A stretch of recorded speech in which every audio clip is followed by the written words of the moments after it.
On the outskirts of Eugene, where the tree line wraps around the last row of modest wooden homes, Linda Dawson sat alone in her living room with a cup of tea that had long gone cold. The rain pressed gently against the window panes, a quiet, steady tapping that usually soothed her. Tonight, however, it only deepened the heaviness sitting in her chest. She couldn't name it, but something in the air felt wrong, like a shift she couldn't quite see yet, only sense. The clock in the hallway clicked toward early evening when headlights swept across her driveway. Linda straightened, unsure who would visit at this hour without calling. Brandon and Kayla stepped up onto the porch, shaking off the Oregon drizzle. Their knock came sharply, too formal for family. When Linda opened the door, both of them were smiling, but the smiles didn't reach their eyes. Brandon entered first, moving with a practiced ease that felt strangely rehearsed. Kayla followed, impeccably dressed as always, her perfume strong enough to linger even after she hung her coat. There was a certain distance in the way they greeted her, as if they were actors repeating lines from a script they'd gone through many times before arriving. Kayla presented a glossy, ribbon-tied bag of specialty coffee, imported and expensive. "We thought you'd love this, Linda," she said brightly. But Linda sensed the artificial sweetness behind the gesture. It felt too polished, too deliberate, as though the gift had less to do with her and more to do with setting the tone for whatever they had come to discuss. She thanked them anyway and motioned toward the kitchen table. Brandon wasted no time. With a stiffness that betrayed his nerves, he placed a large real estate brochure on the table's worn surface. Its cover gleamed with professional photography.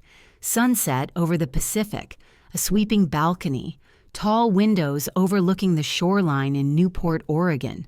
The kind of home people pinned on vision boards, not the kind they realistically purchased. Linda studied the image, her brows rising slightly. The house was far beyond anything Brandon and Kayla's income could support. She glanced at them, but neither offered an explanation quickly. The silence felt heavy, dragging out longer than it should have. Brandon finally cleared his throat. "We wanted to show you something," he said, his voice calm but edged with intention. Linda nodded, polite but guarded. A flicker of discomfort brushed over her. A quiet warning she couldn't yet define. She had no idea that the brochure wasn't just a picture.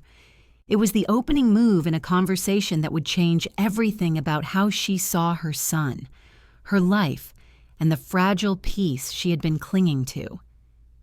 Brandon leaned forward, tapping a finger on the glossy brochure as if unveiling a long-awaited secret.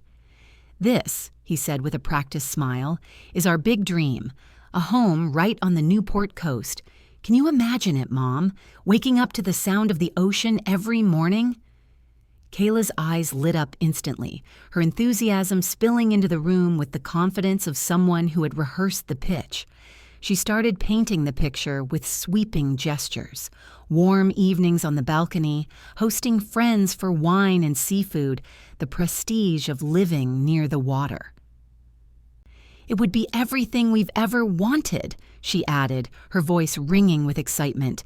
"A place where people can finally see who we really are." Linda listened quietly, hands folded in her lap. The images were beautiful, yes, but so detached from the world Brandon and Kayla actually lived in. Their apartment in Eugene was already more than they could comfortably maintain. Ocean views and luxury gatherings felt like fantasies from a magazine, not a grounded plan. Still, she nodded politely, waiting for the real point to emerge. It came quickly. Brandon's tone shifted. The brightness drained from his face, replaced by something heavier, embarrassment mixed with determination. "The thing is," he began, "the bank, well, they didn't approve our loan.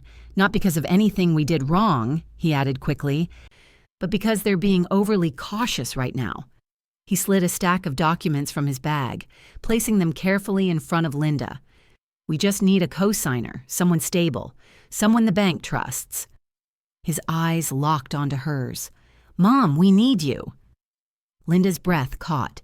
She picked up the first page, scanning the bold numbers. A $550,000 mortgage. If Brandon and Kayla ever fell behind, if anything went wrong, her own home could be seized to cover it. Kayla stepped in before Linda could speak.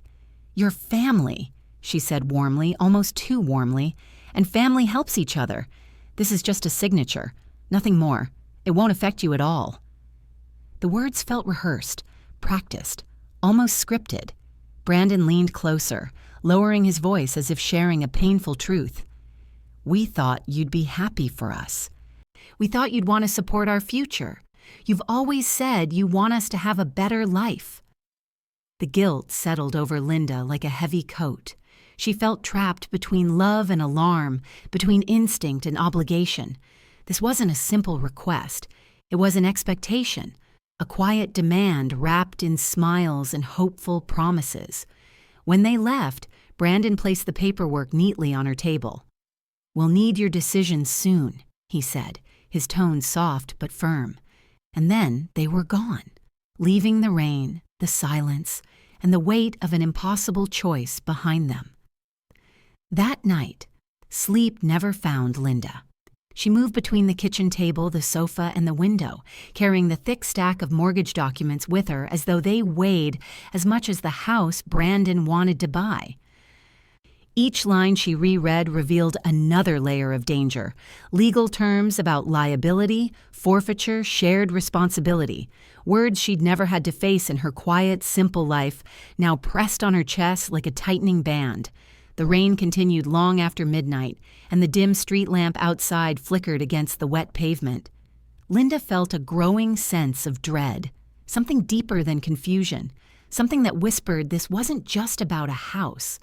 Brandon was hiding something. She could feel it in her bones. By dawn, she could no longer sit with the anxiety alone. She reached for her phone with trembling fingers and dialed Brandon. He answered on the third ring, his tone already edged with impatience. "Mom, it's early. What's going on?" Linda forced her voice to stay steady. "Brandon, I read the documents, all of them. Why didn't you tell me the bank rejected your loan? Why hide that from me?" There was a pause, a long, uncomfortable one. Then Brandon exhaled sharply. "Because you always overreact, Mom. I knew you'd panic over nothing. The bank is being ridiculous right now. They're turning everyone down." "But you didn't tell me," Linda repeated, her voice tightening. "You wanted me to sign without knowing the truth." Brandon's irritation sharpened. "Why are you making this such a big deal? All you have to do is sign. You're acting like we're asking for your life savings." Linda swallowed. "It is my life, Brandon. If anything goes wrong, I lose my home." He snapped back too quickly. "Only if we completely default for months. And that won't happen unless you're planning on being a selfish old woman who won't help her own family." The words cut deep, sharper than she expected. Linda's breath faltered. "Selfish? Brandon, He talked over her, voice rising. "We're trying to build a better future. Kayla and I deserve that. You have a house, you have stability, you've had your life. Why can't you just support us for once?" Then, almost carelessly, almost as if he forgot she didn't know, he added, "Besides, if we ever missed a payment, the bank would come for your house first. That's how co-signing works. That's why we need you." The words landed like a blow. Linda stood frozen in her kitchen, the phone pressed to her ear, the world suddenly too loud and too quiet all at once. Something inside her cracked, not loudly but irrevocably.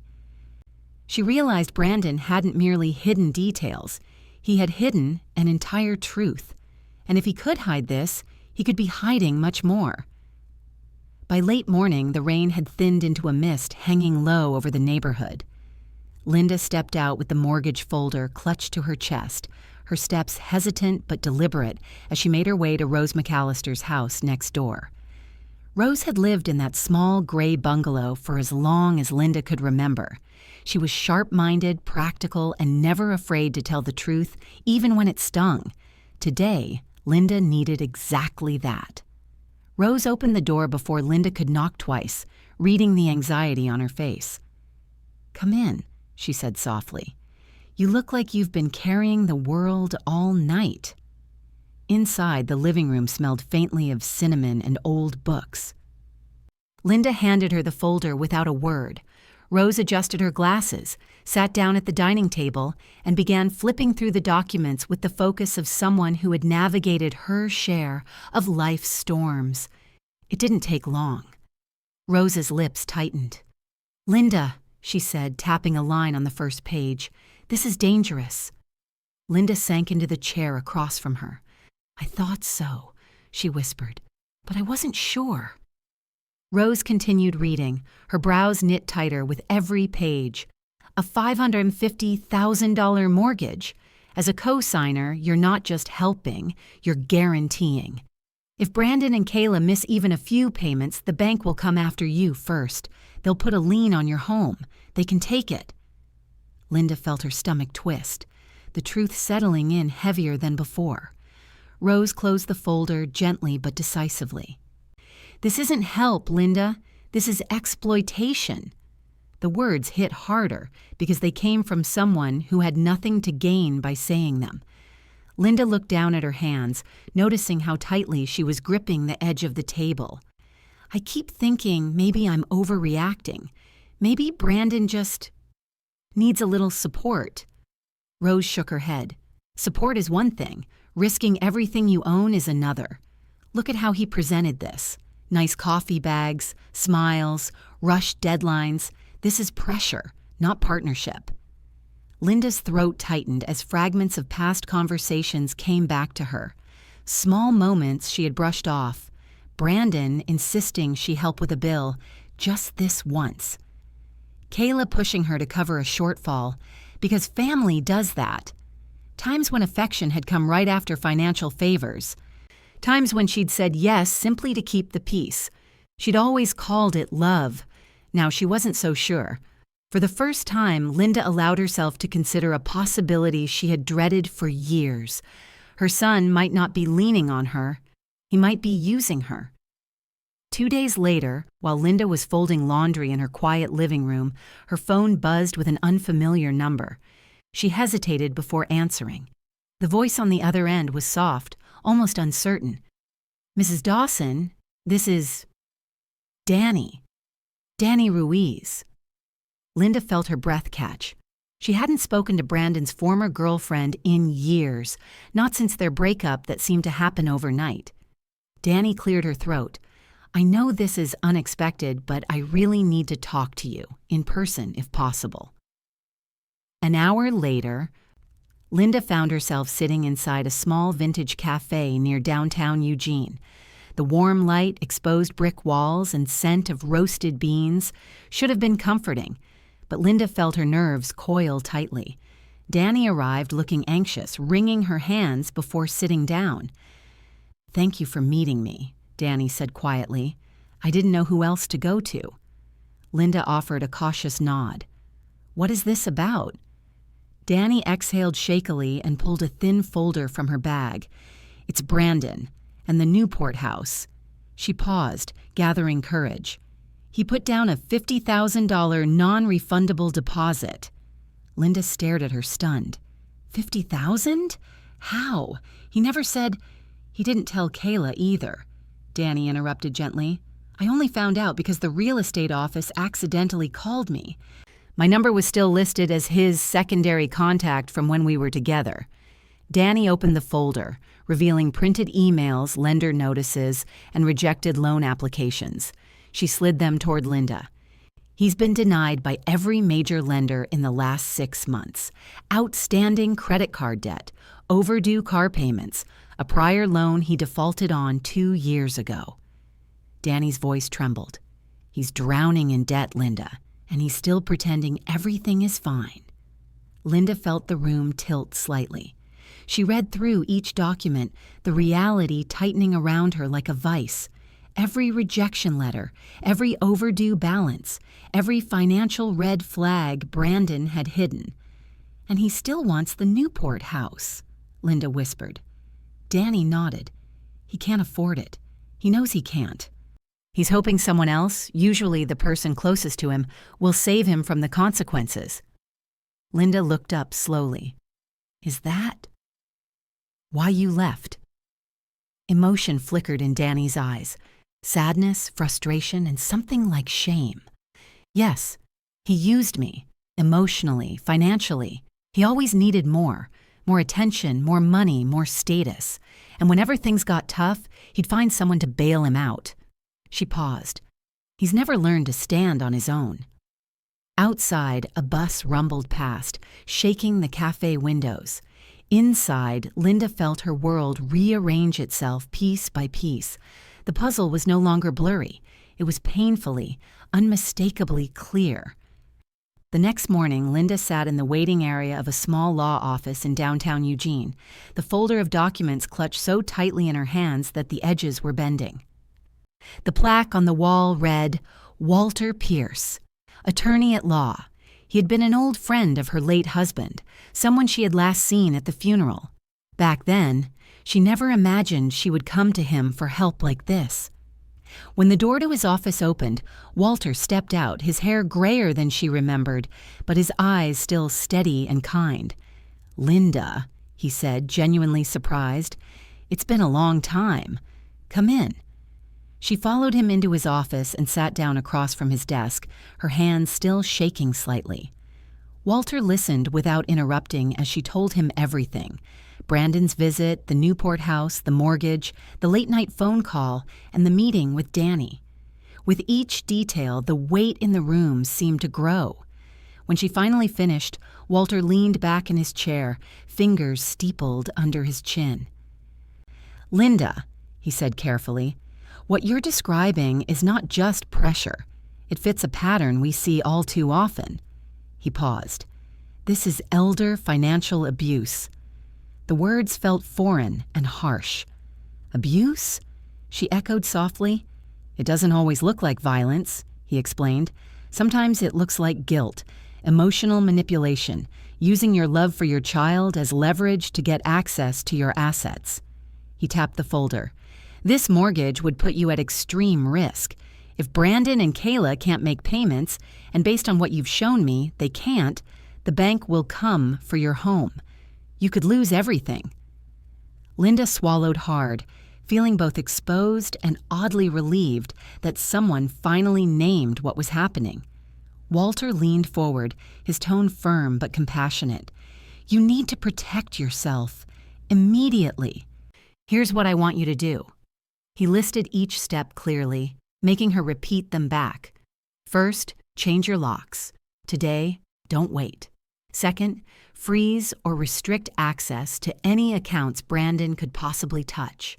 Third, contact your bank and let them know under no circumstances are you to be added to any loan or line of credit without you being present in person. Fourth, and this is important, never sign anything Brandon brings you, ever. If he shows up with papers, you call me before you even pick up a pen. Linda wrote each point down in shaky handwriting, then looked up at him. I've never said no to him before, she admitted, her voice barely above a whisper. Walter nodded. You're not saying no to your son, Linda. You're saying yes to your survival. By the time she left the office, the rain had picked up again. But something inside her had shifted. She went home, changed the locks, called the bank, and followed every instruction Walter had given her. Her hands trembled with every phone call, every decision. But beneath the fear, a new feeling began to grow. Small, unfamiliar, but real. For the first time in her life, Linda was choosing her own safety over her son's demands. 2 days later, late in the afternoon, Linda heard the unmistakable sound of Brandon's car pulling into her driveway. She froze for a moment, heart thudding, before stepping toward the window. Brandon was already storming toward the porch, Kayla trailing behind him with cautious steps, her arms wrapped tightly around her own waist as if she wanted to be anywhere but there. A harsh knock rattled the door. "Mom, open up!" Brandon shouted. Linda took a slow breath and unlocked only the screen door, leaving the main door firmly in place. When Brandon tried to twist the handle, it didn't budge. He frowned, tried again, then realized what had happened. "You changed the locks?" His voice sharpened with disbelief. "Yes," Linda said quietly. I had to. The Oregon rain had begun again, light but steady, tapping on the porch roof as Brandon's anger simmered. Kayla hovered a few steps back, her eyes darting between them. Brandon leaned closer to the door, his tone turning accusatory. What is going on with you? I came here for an answer. We need to know if you're signing the papers or not. Linda kept her hand steady on the doorframe. I'm not co-signing anything. For a second, he stared at her as if he hadn't heard correctly. Then his expression twisted, the polite mask he wore during their last visit falling away completely. Are you serious? He snapped. You're actually doing this? After everything I've done for you? Linda steadied herself. Brandon, signing that mortgage would put my home at risk. I can't do that. He scoffed loudly. You're being selfish. You sit here in this old house doing nothing, going nowhere, and you can't even help your own family? You owe me, Mom. You owe me the chance to live a better life. The words hit hard, but Linda didn't flinch. Instead, she lifted her chin. I know about the debts, she said, softly but clearly. The rejected loans, and the $50,000 deposit you made without telling anyone. Brandon's face drained of color. Who told you that? It doesn't matter, Linda said. What matters is that you weren't honest with me. His shock lasted only a moment before fury took its place. So that's it? You're choosing strangers over your own son? You're letting people poison you against me? Kayla shifted uncomfortably, staring at the floor. She didn't defend him. She didn't say a word. Brandon stepped forward again, rain dripping from his jacket. You can fix all of this. Just sign. No, Linda said. The answer is no. Silence hung between them, heavy and final. Then we're done, Brandon spat. Linda exhaled slowly. Brandon, please leave. Both of you. Without another word, Brandon turned and stormed off the porch. Kayla gave Linda one last conflicted look before following him into the rain. 3 days passed in uneasy quiet before the letter arrived. It came in a stiff white envelope stamped with the Lane County Court seal. Linda stood at her kitchen counter, her hands trembling as she slid a finger beneath the flap. The more she read, the colder she felt. Brandon was suing her. The claim stated that Linda had broken a verbal agreement to help him purchase the Newport home. He alleged that she had promised to co-sign and then backed out, causing him financial harm. By the time she reached the final page, her vision blurred. She sank into a chair, the notice limp in her hands. It was one thing for Brandon to pressure her, to raise his voice, to insult her. It was another to take her to court, to legally attack his own mother over a lie he had invented. Her first instinct was to cry. The second was to call Walter. He answered on the second ring. Linda. Her voice wavered. He filed a lawsuit. Walter exhaled sharply, not with surprise, but with anger on her behalf. All right, listen to me. You did the right thing coming to me earlier. I'll handle this. Bring the letter to my office first thing tomorrow. After hanging up, Linda felt a wave of exhaustion, but she wasn't alone for long. Rose showed up that afternoon with a notebook and reading glasses perched on her nose. I heard the mail truck, Rose said dryly. Figured you might need company. Linda handed her the court notice. Rose skimmed it with a sharp, decisive eye before snapping the folder shut.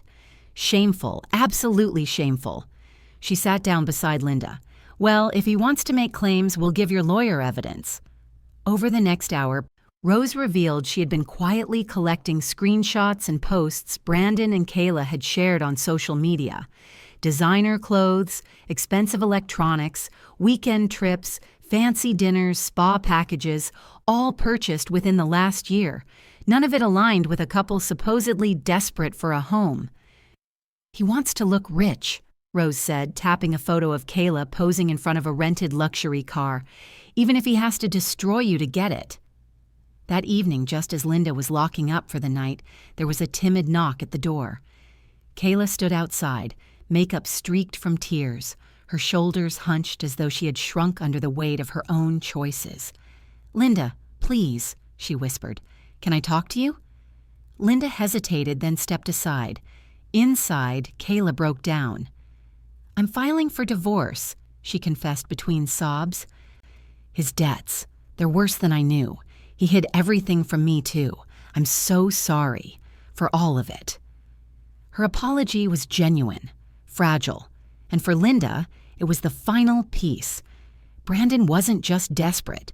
He was consumed, completely swallowed by the image of wealth he had built in his mind, willing to sacrifice anyone to sustain it, including his own mother. The hearings at the Lane County Courthouse unfolded with an agonizing slowness, each session stretching into hours that felt like days. Linda sat at the defense table beside Walter, her hands folded tightly in her lap, her heart heavy with a mixture of dread and disbelief. She had never imagined she would be here, not across from strangers, but across from her own son. Brandon entered the courtroom each day with an air of indignation, his expression sculpted into wounded pride. When he took the stand, he spoke with practiced emotion, claiming Linda had promised to help her only son, portraying himself as a victim suddenly abandoned. He insisted she had agreed to co-sign and then betrayed him at the last minute.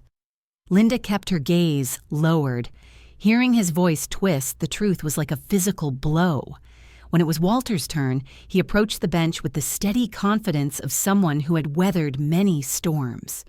"Your Honor, the plaintiff's claims lack foundation," he began. With calm precision, he laid out each piece of documentation. Brandon's debt history, showing months, sometimes years, of unpaid balances. A stack of loan rejection letters from multiple lenders, all citing poor creditworthiness. Screenshots and posts that revealed Brandon and Kayla's extravagant spending on luxury items, vacations, and rented cars. And finally, the most damning evidence, the $50,000 non-refundable deposit Brandon had placed on the Newport house without informing his wife or his mother. Mrs. Dawson never agreed, verbally or otherwise, to assume liability for a $500,000 mortgage, Walter stated. "What we see here is not a broken promise. It is an attempt to shift the consequences of Mr. Dawson's financial decisions onto his mother." Brandon stiffened, his jaw tightening. Danny was called next. She spoke quietly but firmly, describing Brandon's past patterns, borrowing money without repaying it, hiding debts, manipulating emotions to get what he wanted. Her testimony painted a clear picture, not of a son wronged, but of a man who had long lived beyond his means and expected others to carry the burden. For Linda, listening to it all was unbearable. Every sentence felt like watching a memory crack open. She saw the little boy he once was, overlapped with the man now accusing her in front of strangers. A hollow ache settled in her chest. When Brandon took the stand again, the pressure broke through his composure. He lashed out, accusing Linda of being greedy, secretive, and uncaring. "She's been hiding money for years," he shouted. "She just doesn't want to help me." Walter rose slowly. "Your Honor, we request to strike the plaintiff's outburst." He turned a cool gaze toward Brandon. "And we will now present the documented bank statements demonstrating the opposite." The courtroom fell silent as each lie unraveled under the weight of evidence. By the final hearing, the judge's decision was clear. She ruled entirely in Linda's favor. No agreement, verbal or written, had ever existed. Brandon's lawsuit was dismissed in full. Relief washed over Linda, but it came mixed with grief. She had won the case, but she had lost something far more painful in the process. When the judge dismissed the case, the courtroom air felt lighter, but Linda carried the weight of the moment long after she stepped outside. She stood silently under the gray Oregon sky, letting the drizzle touch her face. Walter asked if she intended to countersue, emotional damages, legal fees, defamation. She could have. She had every right to. But she simply shook her head. "No, Walter, I'm tired. I just want peace." Her voice was soft but resolute. Revenge would only bind her to the same cycle that had drained her for years. She didn't want another battle. She wanted her life back. In the weeks that followed, Linda moved with quiet determination. She returned to Walter's office with a folder of documents. Together, they updated her will, revised her power of attorney, and finalized new protections to ensure her home, savings, and personal belongings could never be used against her again. She created clear legal boundaries, ones she now realized she should have established years earlier. She froze joint access to old accounts Brandon had once known about. She added additional verification layers at her bank. She organized every financial document into labeled binders, something she had always intended to do but never made time for. These steps weren't about fear. She was reclaiming control over her own life piece by piece. Meanwhile, Kayla quietly filed for divorce. She sent Linda a handwritten letter, not long, not dramatic, just a simple apology, acknowledging the harm, the manipulation, the financial chaos she had lived in. "You didn't deserve any of it," she wrote. Linda placed the letter in a drawer, but felt a strange sense of closure reading it. Brandon did not call. He did not write. He did not show up again. He simply drifted out of her life, fading slowly into the distance he had created through his choices. There was no dramatic farewell, no final confrontation, just silence, an absence that grew wider with each passing day. Linda mourned it quietly, but she did not try to fill the void. Rose became her anchor during this new chapter. Most afternoons, the two women shared tea at Linda's kitchen table, talking about neighborhood gossip, books they once loved, and memories of their late spouses. Sometimes they didn't talk at all, just sat near the window listening to the Oregon rain tapping steady rhythms against the glass. They took slow walks along the edge of the neighborhood, admiring the moss-covered trees and the smell of damp earth after a storm. There was comfort in routine, in companionship without expectation. One evening, near summertime, Linda sat alone on her porch as dusk settled over Eugene. The sky was washed in muted purples and soft grays. The rain began again, gentle, familiar, a lullaby she had known all her life. She drew a blanket over her lap and closed her eyes. Her freedom had come at a cost. It had taken breaking something she once thought unbreakable. But for the first time in decades, she had chosen herself. And in the quiet, with the rain whispering around her, she felt whole.